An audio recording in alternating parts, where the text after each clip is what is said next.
New মার্কেটের সামনে হঠাৎ একটা পিচ্চি মেয়ে বলে উঠল, বাবা বাবা দেখো ছেলেটা আমাকে চোখ মারছে। ওর বাবা বলল, কোন ছেলে মা, কোথায় সেই হারামজাদা? মেয়েটা ওর হাতের আঙ্গুল আমার দিকে করার সাথে সাথে আমার কলিজা শুকিয়ে গেল। দেখি পাশে দাঁড়িয়ে থাকা ওর বাবা আমার দিকে কটমট দৃষ্টিতে তাকিয়ে আছে।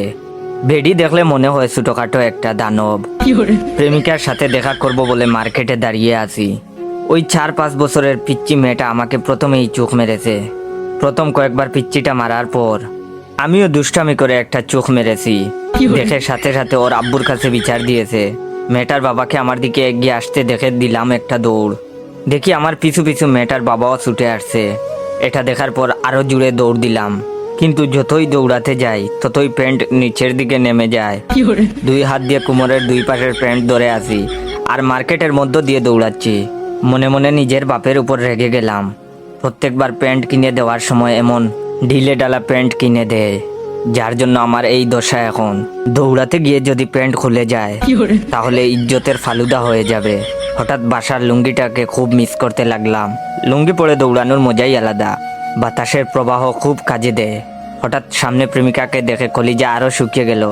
আমাকে দৌড়াতে দেখে ও টাইটানিক সিনেমার মতো 2 হাত মেলে দাঁড়িয়ে রইল।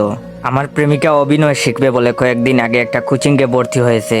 কোচিং করার পর থেকে আমার সাথে এমনভাবে কথা বলে যে বুঝতেই পারি না ও আমার প্রেমিকা না, ছবির নায়িকা। ওর কাছে পৌঁছেই বললাম, চলো এখান থেকে পালাই, না হলে মায়ের একটাও মাটিতে পড়বে না। আমার কথা শুনে প্রেমিকা বলে উঠল, না না না, এ হতে পারে না।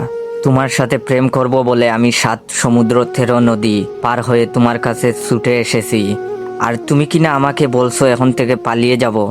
ওই শয়তান রাজা আমাদের কিছুই করতে পারবে না। আমাদের ভালোবাসার কাছে ওর অশুভ শক্তি পরাজিত হবেই।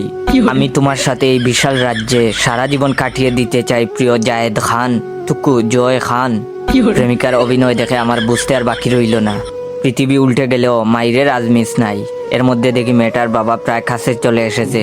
প্রেমিকাকে বললাম, তুমি আমার সাথে যাবে কিনা? প্রেমিকা দেখি আবার অভিনয় করে বলে উঠল, এ জীবন যদি চলে যায় যাক, তবু আমি এই রাজ্য ছেড়ে কোথাও যাব না।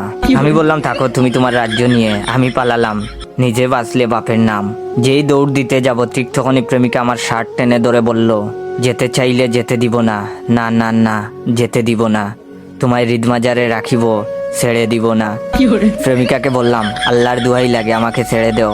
প্রেমিকা আরো শক্ত করে ধরে বলল, না না না, তোমাকে এই সুন্দর রাজপ্রাসাদ ছেড়ে যেতে দিব না। এর মধ্যে পিচ্চি মেয়েটার বাবা এসে আমাকে ধরে ফেললো। কোনো কথা না বলেই নাক বরাবর দিল এক ঘুষি। চোখের সামনে কয়েকটা জোনাকি পোকা দেখতে দেখতে ফ্লোরে পড়ে গেলাম।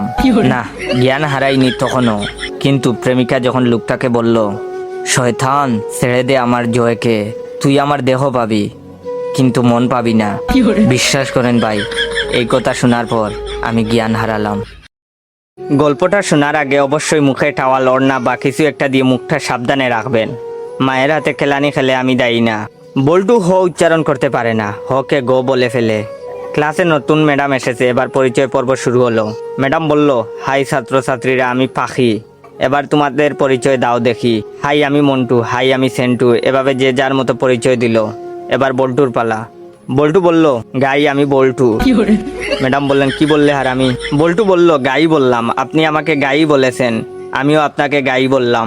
ম্যাডাম বললেন, কি তোর সাহস কি করে হলো আমাকে গাই বলতে? কে তোকে এসব বলতে বলেছে, বল আমাকে। বল্টু বলল, প্রধান শিক্ষক, তিনি বলেছেন ম্যাডাম এসে সবাইকে গাই বলবে, তোমরাও ম্যাডামকে গাই বলবে। বল্টুর কথা শুনে ম্যাডাম কাঁদা শুরু করলো। এমন সময় পাশের ঘর থেকে হেড স্যার আসলো। হেড স্যার আবার ক বলতে পারে না, ক কে প বলে ফেলে। হেড স্যার এসে বললেন, কি ব্যাপার ম্যাডাম এভাবে পাচ্ছেন যে? প্রথম দিনেই ম্যাডাম রে এভাবে পাদানো হলো কেন? হেড স্যারের কথা শুনে ম্যাডাম আরো জুড়ে জুড়ে কাঁদা শুরু করলো। হেড স্যার বললেন, প্লিজ ম্যাডাম, আপনি এত জুড়ে জুড়ে পাদবেন না, আজ আপনার প্রথম দিন। আপনি এত জুড়ে জুড়ে পাদলে মানুষ কি ভাববে? প্লিজ আস্তে আস্তে পাদুন, তাহলে আমরা ছাড়া আপনার পাদার শব্দ অন্যরা শুনতে পাবে না। হেড স্যারের কথা শুনে ম্যাডাম তো কাঁদতে কাঁদতে বেঞ্চের উপর শুয়ে পড়লো। এমন সময় টিওনো হাজির। টিওনো আবার শ বলতে পারে না, শকে ম বলে ফেলে। টিওনো, কি ব্যাপার ম্যাডাম, আপনি এখানে মুতলেন কেন? বেঞ্চের উপর মুতলে কি ভালো লাগবে? আপনার মুতার দরকার হলে আমাদের বলতে পারতেন। আমরা আপনাকে বিছানা তৈরি করে দিতাম, বিছানায় আপনি আরামে মুততে পারতেন। এমন সময় শিক্ষামন্ত্রী হাজির।